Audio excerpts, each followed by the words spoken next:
Hello and welcome back to the YouTube channel. I hope you've had an amazing day, an amazing week, and if you haven't, remember this too shall pass. You may be going through a tough time right now, but you have made it through 100% of the times in your life that you didn't think you would. This is no different. I'm sending you a lot of love, I'm keeping you in my prayers, and you can make it through this. And if you did have an amazing week or you had an amazing day, love that for you, I'm so happy, hopefully many more to come.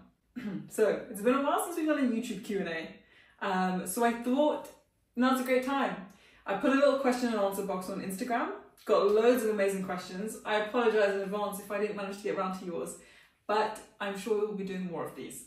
Anything I didn't answer though, please put it in the YouTube comments and I'll try and do a part 2. So I'm going to put the questions up here and we're just going to fire through them together. Right, first question, and I got them quite a lot so I thought we'd start with it.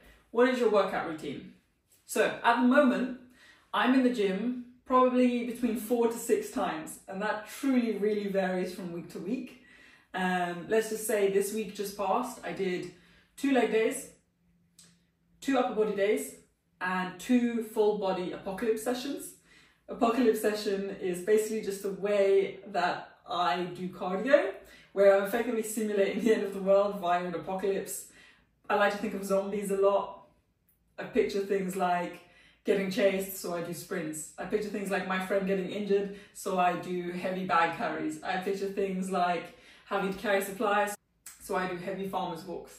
That is it, really. I've been doing push-pull legs for a while now. I like to keep it pretty simple. I tend to do 1 really glute-focused leg day and then 1 full quads, hammies, glutes kind of leg day. And then I do back and biceps, and I do chest, shoulders and triceps. On the weeks where I only train 4 to 5 times, I tend to swap out one of the upper body. I may do back 1 week and chest 1 week, and then I'll always try and do at least 1 apocalypse session. Next question. How to stay consistent? The first thing I say is, do not expect yourself to be perfect. Consistency can happen through ups and downs as long as you're doing something for an overall long period. I'll put the graph up of what success looks like. Success doesn't look like this. It doesn't look like being absolutely perfect every single day. It looks like this. It means you have low days, you have high days, but you keep going overall. So the first thing is just accept that perfection out the window. Once you've kind of accepted that, the next thing you need to do is to be realistic. If you're working a crazy ass job and you're studying, or you're working a crazy ass job and you have kids and a family and loads of other stuff going on in your life, maybe you can't do 2-hour sessions 6 times a week, and that is okay. It's gonna be hard for you to be consistent with that. And when you maybe have a good week and then you fall off the next week because life gets in the way, you're gonna be super hard on yourself and you might not wanna get back on track the next week. So instead, try to create a schedule that you can be consistent with. So that may be on the weekends, 2 2-hour sessions if you want to do heavy legs and maybe a heavy upper body, and then through the week maybe you do 2 to 3 30-minute sessions. Everything is about creating a schedule that works for you, not your next door neighbor, not your friend, not the influencer you've seen online. It's about creating a schedule that works to you. This is for me one of the most important things because I've been training for probably now 9 to 10 years, and my training has changed consistently dependent where I was. Like when I was at uni, I trained a certain way. When I was at work, I trained a certain way. Whilst I'm self-employed now, I train a certain way. Everything needs to adapt to you. Once you've got a schedule that works for you, consistency is a lot easier to maintain. The last thing before I bore you is, I know you probably see this a lot, motivation versus discipline. Look, discipline is important. Motivation is great. Like there's nothing better than when you're motivated for a session, you get in the gym, the session is great. What I would say is, one of my biggest tips for consistency is even when I don't want to go, I just go. If I need rest and recovery and things like that, that's different, right? If you're tired, you're ill, you know, something really important like a work deadline is coming, those are your priority. The gym will come, the gym can come after. But what I would say is, even in those tough times, get yourself out for a 15-minute walk. Turn it into a habit via the little things. The habit doesn't need to be created via perfection. The habit can be created on the weeks I'm super busy, I do 50 push-ups at home and I go for a walk. That's how you create that habit. Not by saying, oh, I'm really stressed with the deadline, but I'm still going to go to the gym and now I'm even more stressed because I don't have time.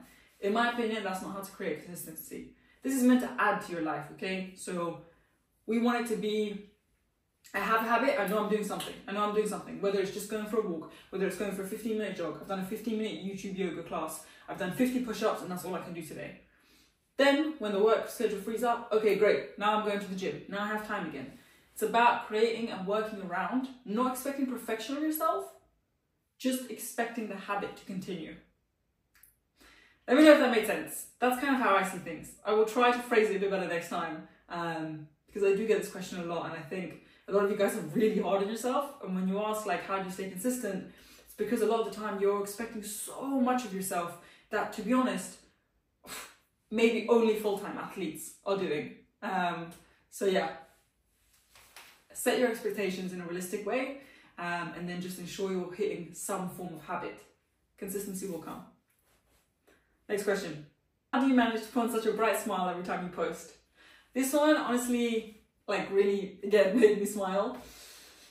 Because honestly, I don't want to be a negative thing in your life, right? Social media is so optional for you guys. And social media has so many negative areas already. I don't want to add more negativity for you. I want you to see my content and feel inspired, motivated, or even just smile. That's what I want from being a content creator. I don't want to add more weight to your life. Now, on top of that, I would say, look, social media and comparing yourself to people, or like, sometimes you see an account and their account is great. For some reason, that person just makes you unhappy. Maybe makes you compare yourself to them in a way that's not motivational. And I would say to that, unfollow those people, including me. If you ever go on my page and you end up leaving feeling, oh, I don't feel great, I just feel like my dopamine's taken a hit, my mood has gone low, that means that there's something about my page which is making you unhappy, and I want you to unfollow me, okay? And as much as I love having you around, my number one priority is you. And that's why whenever I post, I think, how can I make whoever's watching this better in some way? Feel better, because you don't need to get better. Everything is up to you guys, right? Like, how you choose to live your life, that's for you, and I want to support you in that. So I just want you to leave feeling inspired. I want you to see, maybe if I'm flexing or something and I say you have to go gym now, I want you to be like, yeah, I'm gonna go gym and I'm gonna flex too. Or if it's a workout, maybe it's like, oh, I didn't know what I was gonna train in, but now I'm gonna train too.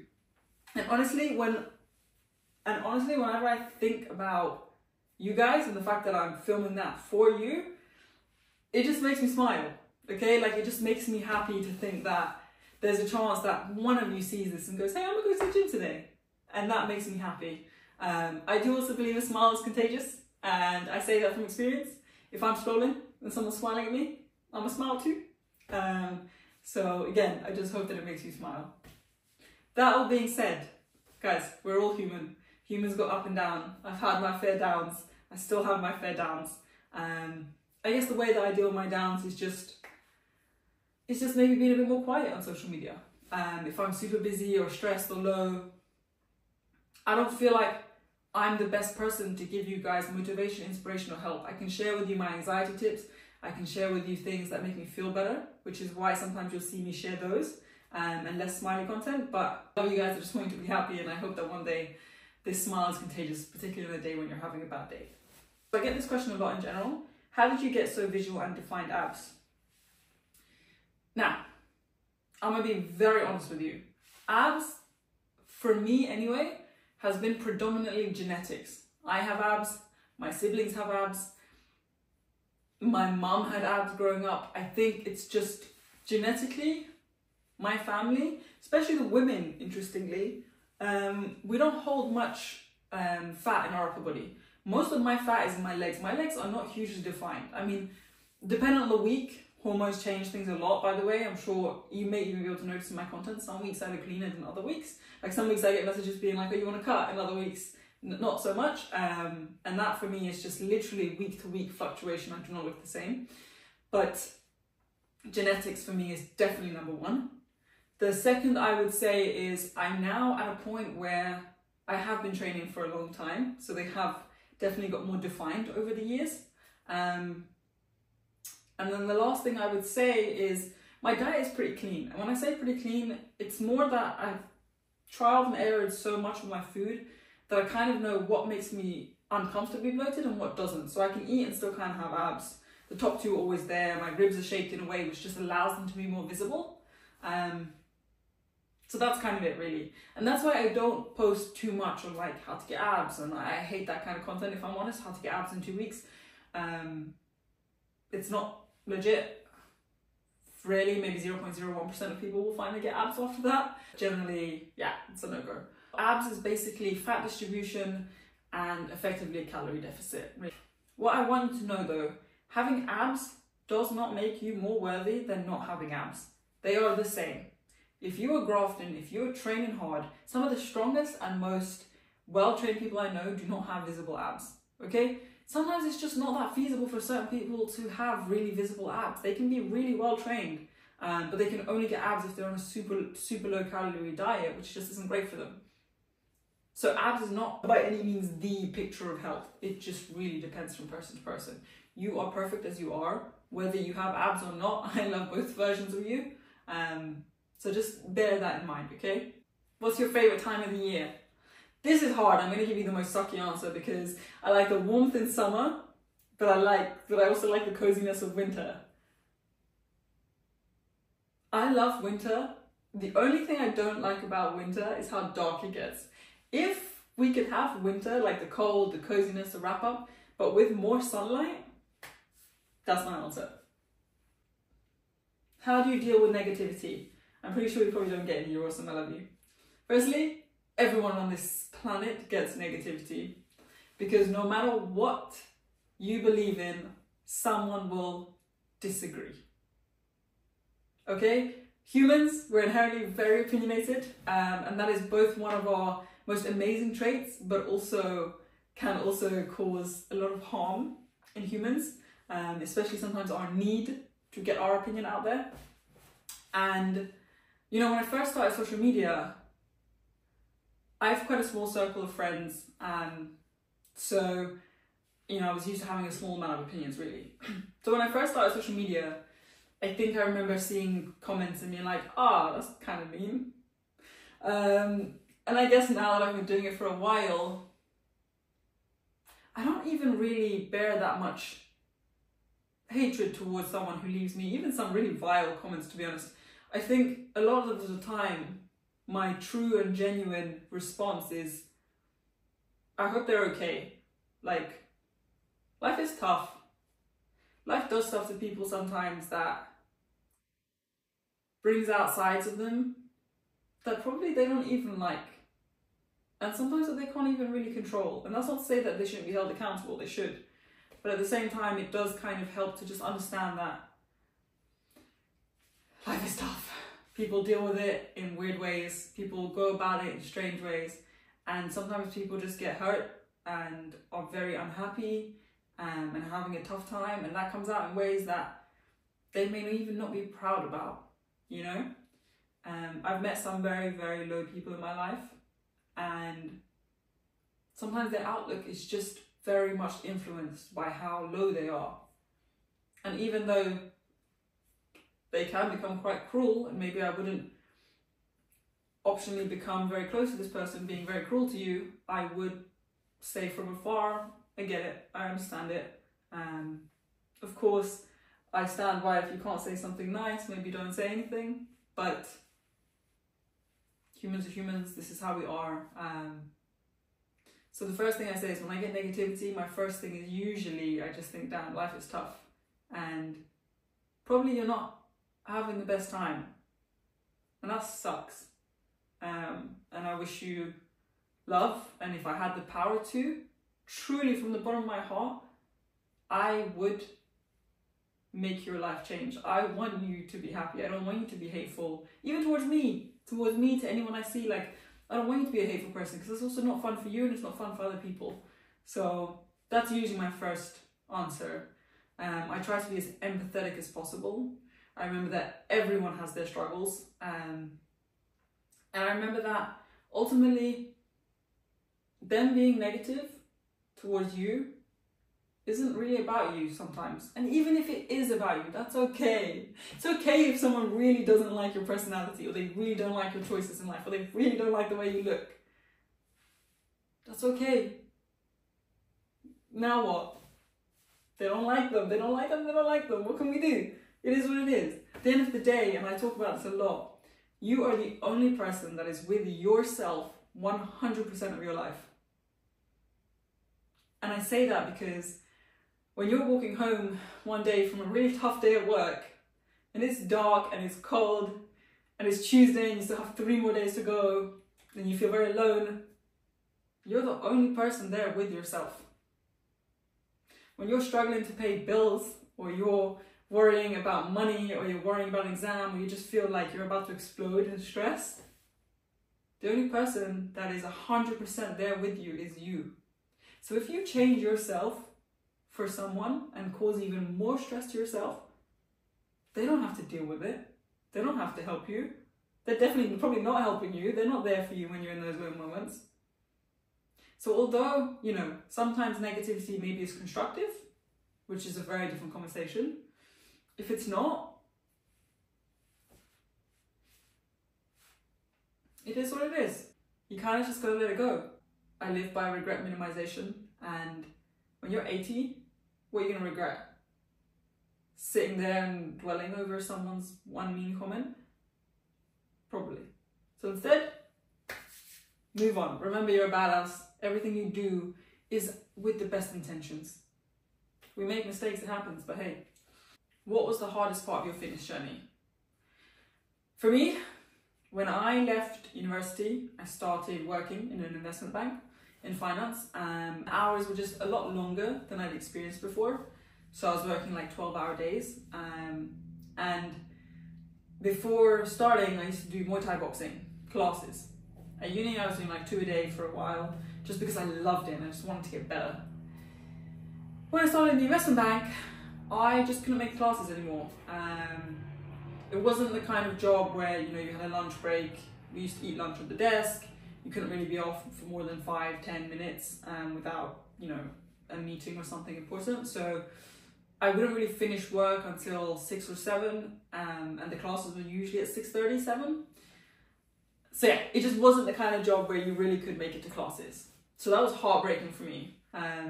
So that kind of gave me a dip in motivation, I think, for a few months, where I just felt pretty miserable in that I really missed Muay Thai boxing.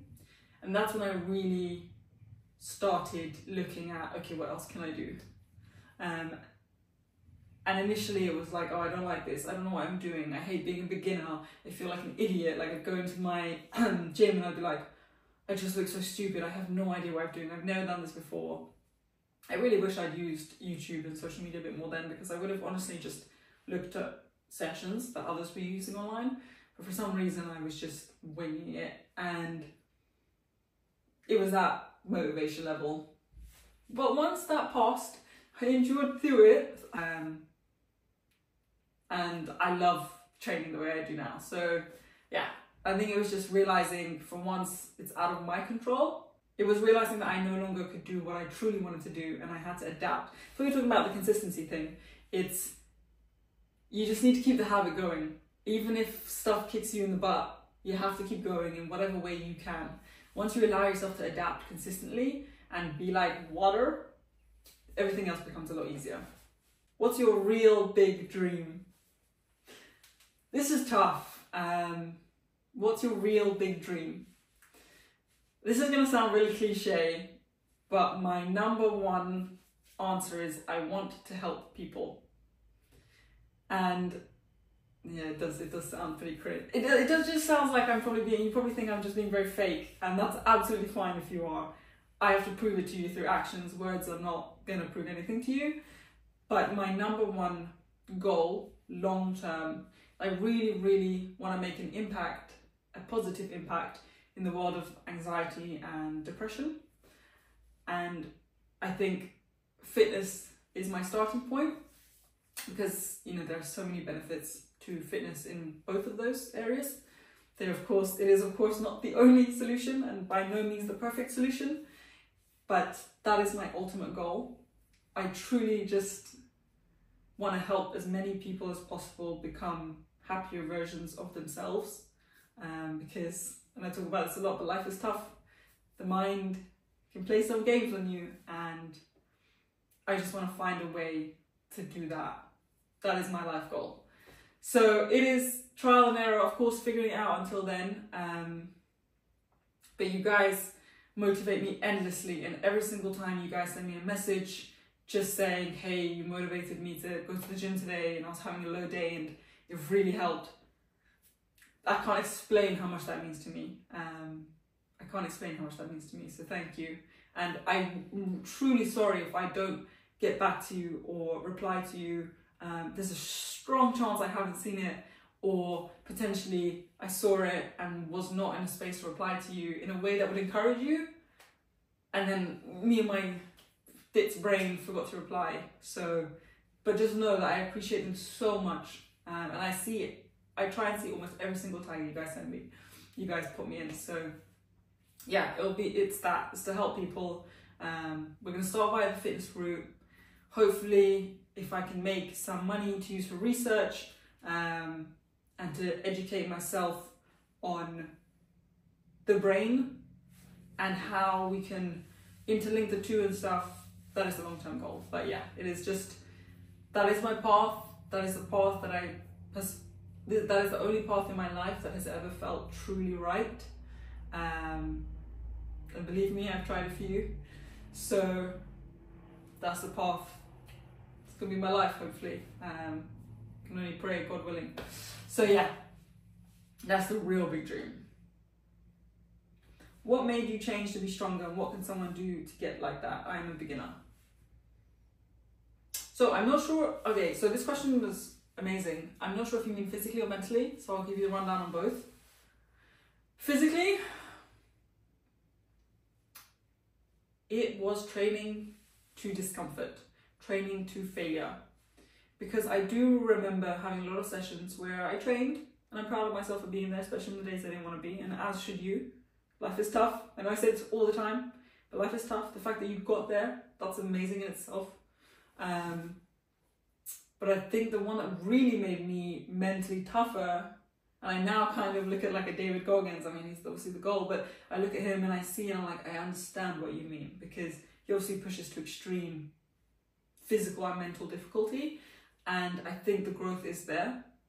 Training to failure, training to really hard training, not only makes you a lot stronger, but also mentally stronger. It's being able to push when you really want to give up.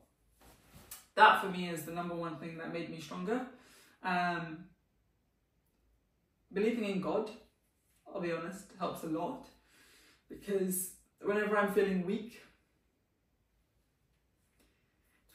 talking about God always makes me really emotional. I'm even wringing my hands in nerves. I don't know.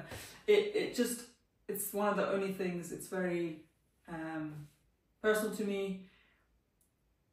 And whenever I'm feeling very low, especially since I've got closer to God over the years, always helps me leave with a calmer mind, which in turn makes me feel a lot stronger. And what I would say is, on the training to failure and stuff, as a beginner, you have your steps. Your steps number one is going when you don't want to go. If you keep going when you don't want to go to the gym, you will get stronger mentally and you will get stronger physically. The more you go, the better you get, the more you start being able to train really hard, and you just keep adapting and adapting and getting stronger and stronger. So yeah, it's doing stuff you don't want to do, but you know are good for you, and it's doing hard stuff. And, you know, for me, I would never want to push my opinion on anyone, but for me, believing in God is a really massive one. Educational qualifications.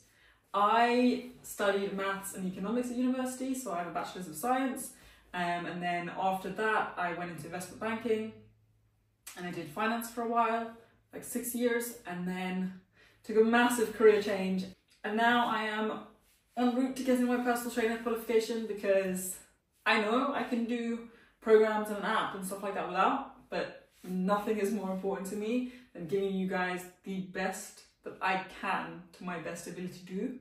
So qualification comes first, and then I just want to keep learning. I want to keep educating myself. I've obviously done the finance side, so this is very different for me. It's physical biology, like sure, in practice I know what I'm doing, but I want to know really what I'm doing. So yeah, this is my current qualification, which it's nice being a student again. It's been a while, but it really is nice doing something I really love, with the idea in mind that I can help someone else. How do you come up with your fits for your gym daily wears? Any inspo? I like to think a lot like, if I was in a movie, what would my aesthetic be? If I didn't care what anyone thought, what would my aesthetic be? And it's always like cargo pants, tech wear, like looking like a futuristic person. And I don't know if you guys remember, but I used to post a lot of fashion content. I still love fashion. The only reason I really have kind of switched from fashion to fitness is because I've always been looking for this purpose. And you know how we spoke about, I just want to help people. So since I love fashion, I don't think I can help people personally with that. You know, I don't think I'm talented enough to use fashion as a way to help people. So whereas fitness, I know that I love fitness. I know that it is first-hand helped me a lot. And it just felt more right. But yeah, so I used to post a lot of like tech wear, cargo pants. Maybe I'll, you know, create a spam account and we post more fits on there. But yeah, I just use that basically, and I now put it in the gym. So I really wish there were more. I really wish there were more cargo pants for the gym, because I would wear the heck out of those. But I do wear some that are like, I guess, travel cargo pants. I feel like whatever, you know, I'm now using most of my wardrobe in the gym and out of the gym. It's the only place I go anyway. But that is really my inspo. I look at just like female characters from shows, anything futuristic, Pinterest. But really a lot of the time it's just I see something and I'm like, dope. And then sometimes I look back at something, I'm like, I hate that outfit now. How do I ever like that outfit?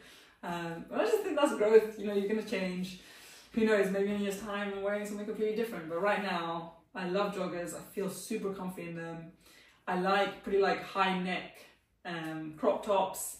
I like compression stuff like this. Yeah, it's just kind of stuff that I'm attracted to. It's probably from like action movies and stuff. I just want to feel like a badass action hero, just trying to battle my, you know, daily issues of like paying bills and getting groceries. That's it really. So on that, where do you get the apocalypse workouts from? One, whenever I'm doing an apocalypse workout, I like to imagine I'm like a video game character, or like an action hero, or like in a movie, and I'm like, you know, some crazy shit is happening and I have to like fight my way through. Also, just like, I just like to picture survival issues. Recently I was looking like fireman training. I like picturing what would happen if zombies were coming. I like to just think about like what is useful in real life. If, you know, there was like drones flying around, like I'd probably have to go up and down, a lot of level changes, hiding. I just like picturing scenarios.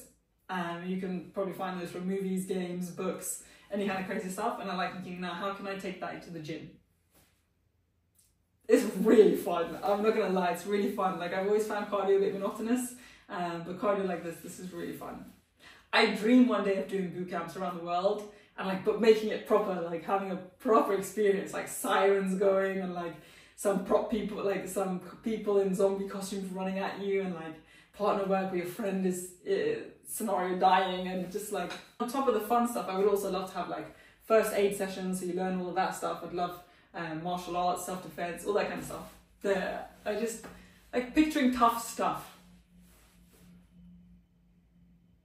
What got you into becoming a bodybuilder influencer? Honestly, I think it just kind of happened. It was like I mentioned, I want to do something that I think I'm good at, that can also help other people, and something that I think has helped me a lot, that I think could help a lot of people out, that maybe others just haven't seen the benefits of yet. And if I can convince people to do that in a way that makes them happier with themselves and their lives, it's my whole life goal. So yeah, we started off with the fashion Instagram, and I just didn't feel like that was helping people as much, that I didn't see the purpose for my soul of doing it for a longer term. Like I didn't feel like I was benefiting people. That's why I still like, I love working with, that's why I still do like brand deals with gym brands, because I still really love fashion. And that's why I still always kind of wear some fun fits sometimes in the gym, and I like showing you guys my fits, because I still do think if you're having a really bad day, you don't want to go to the gym, and you put on a really cute fit or an aggressive fit or a badass fit, you do instantly feel better. So I still stand by that, but I didn't want it to be the main thing anymore. So it was a really natural transition, and I've loved fitness for a long time. So probably leaning away from just bodybuilding. I do a lot of bodybuilding and strength training just because as you get older, it's great for you in terms of longevity and staying strong and bone density and things like that. But I do want more survival training and mobility training, so stay tuned. Okay, I'm going to wrap up with this last question, which is, do you get insecure about your body? So, I used to, a lot. Like growing up, I think I spent so much time consuming media and looking at like celebrities and Victoria's Secret models. Oh my God, I remember there was this one Victoria's Secret model, she was so beautiful, and I was desperate to look like her. Like I used to have pictures of her on my phone, and whenever I'd like eat, whenever I'd like be like considering having a really fatty dessert, I'd look at that and be like, oh, I shouldn't. It was never too bad for me. I never went into a huge like eating disorder, I would never say that. But I do remember getting pangs of guilt when I would eat pizza, knowing that she looked like that. And I would get insecure about my body. Or like I'd put something on and I'd be with a friend who was way slimmer than me and way more beautiful than me, and I'd be like, oh, you know, and I remember feeling insecure about it. But I think as I've gotten older, and it's so cliche, but as you get older, you kind of just realize that youth doesn't last that long. God willing, life is long, and the majority of it is not going to be your, you know, young and sprightly era. I hope to God to be a 60-year-old who's really fit and healthy. And I think since then, if I catch myself feeling insecure or like I don't like something in my body, I just kind of remember that it's not what I was made for. I wasn't made to be attractive. I don't think that's, as humans, what our existence is for. Both men and women, by the way. I don't think our existence is to be good looking. It's nice, you know, I want you all to look at yourself in the mirror and think you're beautiful, because you really, really are. But it's not the only thing you're here for, you know? And, you know, if we look at society standards, beauty is very short-lived. You have like a window of 15, 20 years before society decides you're too old to be good looking anyway. So I think I just, now the days I'm insecure, I put on some baggy clothes that make me feel badass anyway, and I just get on with my day. And I try to put away social media and stuff like that. But generally, I try to look at my body as something that is with me, again, 100% of my life, and something that I can take with me into old age and play with my grandkids, God willing, I have them one day. But yeah, I just try to shift my mentality away from what it looks like into why I have this body, you know, to live a long life, to see my grandkids, to see my friends as I age, go and like play games with my old husband and just like stuff like that, you know. So I do, it's normal, like we all do, but you just kind of slowly work towards managing it in a way, you know. Okay, I think that's it. I hope I haven't bored you guys too much. Thank you so much for sending the questions. You guys never fail to make me see things and think about things in ways that when I'm by myself, I don't really think about them. So you do also help me understand myself more and more. And every time you message me, it means the world to me. I really just want the best for you. And if my social media helps you in any way, that makes me so happy. But if it in any way makes you feel insecure or unhappy, please unfollow me. I love you, I want the best for you, and I wish you an amazing life. So hopefully I at some point want to get a videographer so we can really start upping the content for you guys. If you are a London-based videographer, please hit me up in the comments. But yeah, I love catching up with you. If you have more questions, I will do part 2. I love you guys, have an amazing day, and if not, this too shall pass.